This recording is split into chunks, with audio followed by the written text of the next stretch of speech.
भारत के मुसलमान भाई जितना असुरक्षित महसूस कर रहे हैं, इनसिक्योर महसूस कर रहे हैं, उतना कभी नहीं था।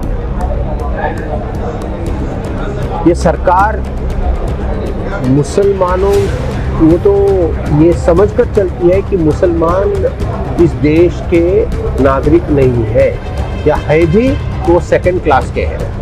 और मैं ये दावे के साथ कह सकता हूँ कि 1947 के बाद, यानी पार्टीशन के बाद, सबसे ईमानदार कोशिश भारत पाकिस्तान के रिश्तों को अच्छा बनाने के लिए सबसे ईमानदार कोशिश किसी प्राइम मिनिस्टर ने की होगी तो अटल बिहारी वाजपेयी जी ने की। ये नारा दे रहे हैं कि हिंदुस्तान में रहना होगा तो जय श्री राम कहना होगा, और ये मस्जिद में घुसते हैं, वहाँ भगवा झंडा फहराते हैं। ये कहाँ, ये क्या सबका साथ, सबका विकास, सबका विश्वास का कोई ये संकेत है?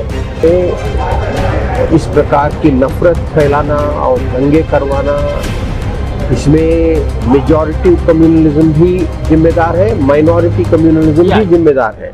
प्राइम मिनिस्टर नरेंद्र मोदी की क़यादत में बीजेपी हुकूमत ने इक़्तिदार में अपने 8 साल मुकम्मल कर लिए हैं और वो अपने 8 साल इस दौर का जश्न मनाने के लिए मुख्तलिफ़ प्रोग्राम शुरू कर रही है। इसी हवाले से हमारे साथ आज बात करने के लिए मौजूद है मुल्क के नामवर सहाफ़ी, जर्नलिस्ट और थिंकर और सियासी वाबस्ती के लिहाज से वो साबिक़ वज़ीर-ए-आज़म, साबिक़ प्राइम मिनिस्टर अटल बिहारी वाजपेयी के पॉलिटिकल एडवाइज़र भी रहे हैं। उनको हर कोई जानता है, उनको इंट्रोडक्शन करवाने की ज़रूरत नहीं है। उनका नाम है सुधेंद्र कुलकर्णी साहब। सुधेंद्र कुलकर्णी साहब, आपका सालार किस प्रोग्राम में इस्तकबाल है, खैर मक़दम है, वेलकम है। 8 साल ये हुकूमत ने जो है, यूनियन जो गवर्नमेंट है प्राइम मिनिस्टर नरेंद्र मोदी की क़यादत में मुकम्मल कर लिया है। How do you assess it? किस तरह से आप इसको असेस करते हैं ये हुकूमत को जो है? देखिए, 8 साल पूरे हुए, इनका एक वादा था सबका साथ सबका विकास। 2019 में उन्होंने और एक जोड़ दिया, सबका साथ सबका विकास सबका विश्वास। अब 8 साल के बाद ये बिल्कुल साफ हो चुका है कि ना सबका साथ है, ना सबका विकास है और ना सबका विश्वास है। आज आज़ादी के 75 साल के बाद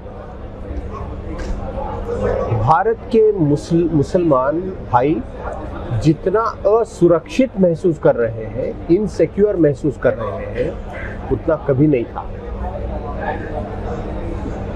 ये सरकार मुसलमानों वो तो ये समझकर चलती है कि मुसलमान इस देश के नागरिक नहीं है, या है भी तो सेकंड क्लास के हैं। ना इनको टिकट देती है बीजेपी, इक्का दुक्का कहीं मिनिस्टर बनाती है। वो कैसे मिनिस्टर हैं हम सब जानते हैं।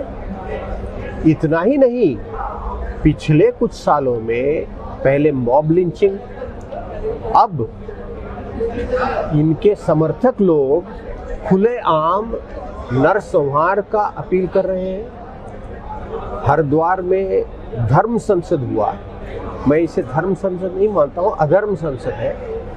यहाँ खुलेआम लाखों की संख्या में मुसलमानों की कत्ल होना चाहिए, जेनोसाइड, उन पर कार्रवाई नहीं।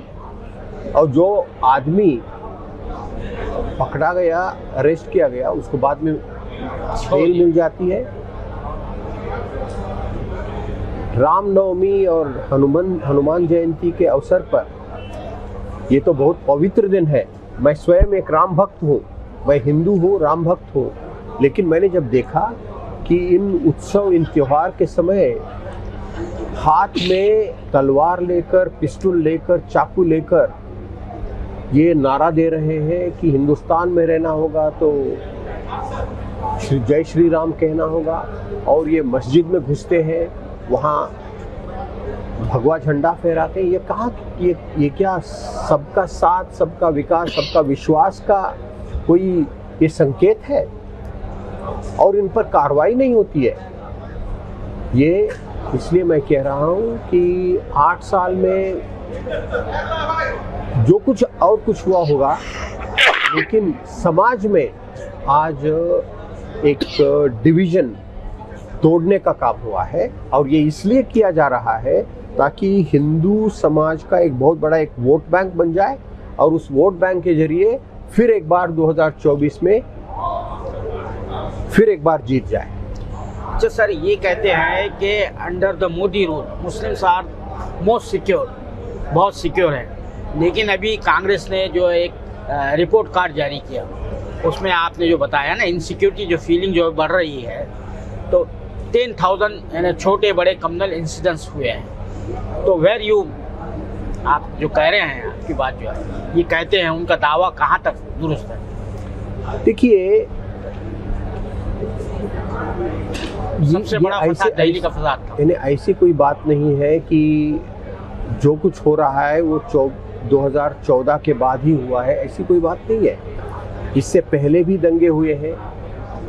ये बहुत अनफॉर्चुनेट है कि भारत देश में इस प्रकार की नफरत फैलाना और दंगे करवाना, इसमें मेजॉरिटी कम्युनलिज्म भी जिम्मेदार है, माइनॉरिटी कम्युनलिज्म भी जिम्मेदार है। सही बात। लेकिन 2014 के बाद जो शुरू हुआ है, इसमें कुछ फर्क है। इसमें जो दंगा फैलाना या नफरत फैलाना, उनको खुल्लम खुला सरकार का एक वरद हस्त है, उनको ब्लेसिंग मिल रही है। ये बहुत खतरनाक है। इन पर कार्रवाई नहीं होती, पुलिस कार्रवाई नहीं करती है, कोर्ट में जाए तो कोर्ट में बेल मिल जाता है। तो इससे मैसेज क्या जाता है? मैसेज यही जाता है कि आप नफरत फैलाओ, हम आपको कुछ नहीं करेंगे। ये गलत है। अच्छा, अभी एक नया ट्रेंड जो दिखने में आया, जो ओल्ड डिस्प्यूट है रिलीजियस प्लेसेस के, वो उसको बड़े पैमाने पर जो है, तो छोटे छोटे लेवल पर जो है एक PIL दाखिल करके जो है, तो ये जो है चीज़ जो है मुल्क को कहाँ ले जाएगी, देश को कहाँ ले जाएगी? ये अगर इस तरीके डिस्प्यूट जो है, देखिए, ये तरीका बहुत गलत है। हमारे देश के इतिहास में कुछ गलतियां भी हुई है, इन गलतियों को मानना पड़ेगा।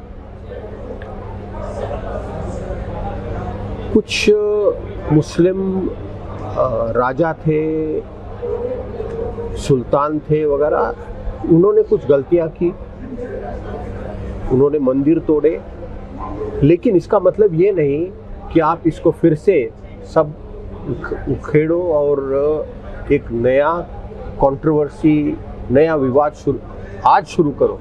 यानी 400 साल के बाद ये देश को तोड़ेगा।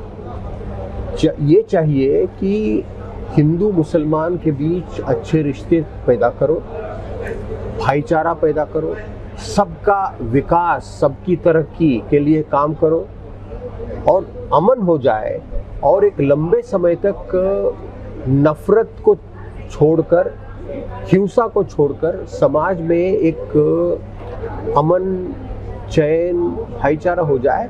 तो मैं समझता हूँ कि इन सवालों को आपसी सूझबूझ के साथ इनको हल किया जा सकता है। अच्छा, ये जो अच्छे दिन का जो वादा किया गया था, एक नारा लगाया गया था, ज़ाहिर बात पॉलिटिकल पार्टीज नारा लगाती है, बगैर नारे के तो आप आ नहीं सकते। फिर उसके बाद कहते हैं कि भाई ये तो एक इंतखाबी हरबा था, इलेक्शन स्टंट था ये। अब आप 8 साल का जो वो है, यानी ऐसा नहीं है कि सिर्फ मुसलमान ही सफ़र कर रहे हैं, एक large section of population suffering. तो आप इसको किस तरह से सम अप करेंगे? आपने बिल्कुल सही कहा कि आज महंगाई है, बेरोजगारी है, इसके केवल मुसलमान शिकार नहीं है, सभी लोग शिकार हैं, हिंदू भी शिकार है। क्या हिंदुओं को 40 रुपए पेट्रोल और मुसलमानों को 100 रुपए पेट्रोल मिल रहा है क्या? अच्छे दिन हिंदू के लिए अच्छे दिन आए हैं क्या? क्या हिंदुओं के लिए सब रोजगार मिल रहे हैं क्या? तो इन समस्याओं से लोगों का ध्यान हटाने के लिए कुछ समाज को तोड़ने का काम, और इसके पीछे पूरी मीडिया लगी हुई है। और इसलिए मैं आज अपील करना चाहता हूँ मेरे हिंदू भाइयों से कि हिंदू यहाँ के मेजॉरिटी है, उनकी सबसे बड़ी जिम्मेदारी होती है कि देश की एकता की हिफाजत करना, भाईचारे की हिफाजत करना और इस बहकावे में न आना, क्योंकि ये ऐसा ही चलता रहा तो आगे चलकर बहुत खराब दिन आ सकते हैं और इसका नतीजा क्या होगा ये समझना, कल्पना करना ये भी मुश्किल है। तो हिंदू समाज से मैं अपील करना चाहता हूँ कि वो इस रास्ते से हट जाए और सच्चाई को समझे, और मैं मुस्लिम भाइयों से भी अपील करना चाहता हूँ कि वो सब्र से इस सिचुएशन को देखें और हिंदू भाइयों के साथ मिलकर एक अहिंसा के रास्ते से इसका मुकाबला करें। मुकाबला तो जरूर करना है, संघर्ष जरूर करना है, जैसे कि हमारे संविधान की सुरक्षा ये जरूर होनी है, डेमोक्रेसी की सुरक्षा, सेक्युलरिज्म की सुरक्षा, लेकिन ये कैसे केवल मुसलमान अपने बलबूते पर नहीं कर सकते हैं। मुसलमानों को हिंदुओं के साथ, सिखों के साथ, बुद्धिस्टों के साथ, सबके साथ मिलकर, क्रिश्चियंस के साथ मिलकर काम करना होगा। इसमें ना जात पात हो, ना मजहब के नाम पर भेदभाव हो। 80% वर्सेस 20%, यानी 80% बनाम 20% इनकी जो सोच है और राजनीति है, इसके खिलाफ लड़ना है। और हमारी पॉलिटिक्स क्या होनी चाहिए? 100% की, ना 80% ना 20%, बट 100%, यानी सबको मिलकर, सबके लिए। अच्छा, you are a political thinker, political analyst हैं आप। सियासत के मैदान में आने से पहले एक बहुत अच्छे जर्नलिस्ट थे, अभी भी आप लिखते हैं, चाइना डेली में आपकी मज़ामीन आते हैं। तो ये जो नेशनल सिक्योरिटी है और फॉरेन पॉलिसी है, दो ये है। एक तो जो है पर्सनलाइज हो गई है, फॉरेन पॉलिसी हो गई है, और नेशनल सिक्योरिटी पे जो खतरात आए हैं, चाइना ने जिस तरह से इंट्रूजन किया है, तो आप इस पर जो है आपका जो है as a thinker, as a analyst. Foreign policy में भारत के लिए सबसे बड़ी प्रायोरिटी होनी चाहिए हमारे जो नेबर्स हैं, पड़ोसी हैं, उनके साथ अच्छे रिश्ते होने चाहिए। सबसे पहले पाकिस्तान के साथ अच्छे रिश्ते होने चाहिए। भारत पाकिस्तान, भारत बांग्लादेश, यदि अच्छे रिश्ते हो जाए तो हमारी इस पूरे इलाके की तरक्की इतनी हो जाएगी, हम अमेरिका से आगे जाएंगे, हम चाइना से भी आगे जाएंगे। 75 साल पहले 1947 में हमें आज़ादी मिली, लेकिन आज़ादी के साथ देश का बंटवारा हुआ, और देश का बंटवारा, मैं समझता हूँ कि देश के बंटवारे के सबसे बड़े विक्टिम है हिंदुस्तान के मुसलमान। और पाकिस्तान भी इससे बहुत बड़ी तरक्की की है, इसी कोई बात नहीं है। लेकिन आज यदि हम सब मिलकर सूझबूझ से कश्मीर के समस्या को पीसफुली इसको हल कर किया जाए, इंडिया पाकिस्तान के रिश्तों को अच्छा किया जाए, तो देखिए हिंदुओं की तरक्की होगी, मुसलमानों की तरक्की हो, सबकी तरक्की होगी। तो ये फॉरेन पॉलिसी का सबसे बड़ा हमारे सामने एक सवाल है, चुनौती है, और हिंदू मुसलमान को मिलकर काम करना पड़ेगा। इसलिए मैं कहता हूँ कि हिंदू मुस्लिम हार्मोनाइजेशन और इंडिया पाकिस्तान नॉर्मलाइजेशन, ये एक ही किस्से के दो बाजू हैं। क्योंकि आज ये जो फिरका परस्त लोग हैं, ये मुसलमानों को कहते हैं कि आप जय श्री राम को नहीं कहना है तो पाकिस्तान जाओ। यानी उनके नज़र में पाकिस्तान खलनायक है और मुसलमान खलनायक है। यदि इंडिया पाकिस्तान रिश्ते ही अच्छे हो जाए तो इनकी नहीं चलेगी। तो इसके लिए हमें मिलकर काम करना पड़ेगा। इसी तरह चाइना हमारा सबसे बड़ा पड़ोसी है।